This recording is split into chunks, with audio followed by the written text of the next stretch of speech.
Dossa Wilfrid à l'état civil. Je suis Corrélia 667. Ok, vous pouvez nous parler de ce qui s'est passé tout à l'heure?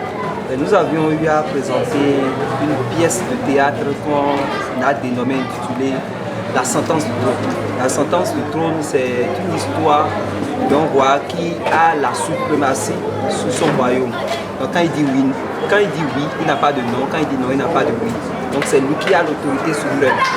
Il va jusqu'à marcher sur le peuple. Mais comme on le dit souvent, quand tu marches dans la rue et tu crois que tu es le plus fort, qu'il n'a pas un géant devant, on trouve toujours quelqu'un qui est plus fort que soi.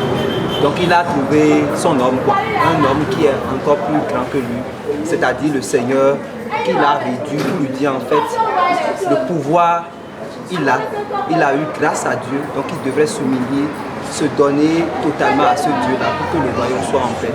Donc nous sommes passés par cette histoire-là en fait pour enseigner le peuple de ce que oui nous sommes bons, oui nous respirons, oui nous avons peut-être de diplômes, oui nous sommes intelligents, mais il a le plus intelligent, celui-là qui nous a donné tout, le Créateur qui est là et qui nous a envoyés sur la terre, que nous devons respecter, à qui nous devons soumission.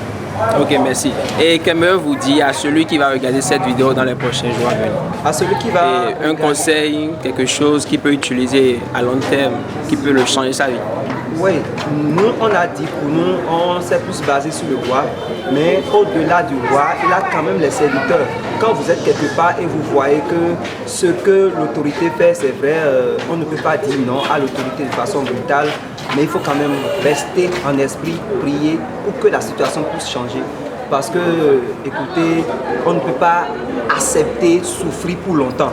Il a toujours une fin à tout malheur. Le bonheur, c'est pour nous et c'est à nous de décider. Ok, merci beaucoup.